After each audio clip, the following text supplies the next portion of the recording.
Hi viewers, welcome back to my YouTube channel. তো সব viewers আজকে দেখতে পাচ্ছেন ছোট ডিজাইন করা হচ্ছে এবং সাইডের মধ্যে বড় ব্যালকনির ডিজাইন এটা নিচের মধ্যে করা আছে এবং আর সাইডের মধ্যেও হবে, সেটা আপনাদের সকলকে দেখানোর জন্য আমি এখানে থাম্বনেল মারা হয়েছে, আপনারা সকলে দেখতে পাচ্ছেন। তো সব ভিউয়ার্স, এই যে ওপরের মধ্যে আমি প্রথমে শোলা মেরে নিচ্ছি 3 ইঞ্চি, ওপরে মারবো 1.5 ইঞ্চি, বীজখানের মধ্যে মশলার হালট করব, সেটাও আপনারা দেখতে পারবেন। এবং মারার শেষে এই যে দেখতে পাচ্ছেন নিচে এটা 1 ইঞ্চি করে 2 ইঞ্চি শোলা মারা হয়েছে। খুবই সহজ পদ্ধতিতে করা হয়েছে এবং এই যে ছোটোর মধ্যে এটা দেখতে পাচ্ছেন next day full A to Z প্রসেসটা আপনি আপলোড করব, সেটা ভালোভাবে দেখতে পারবেন।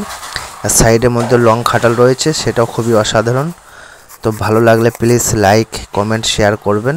আবার আসবো খুব সুন্দর সুন্দর ডিজাইন নিয়ে।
কথা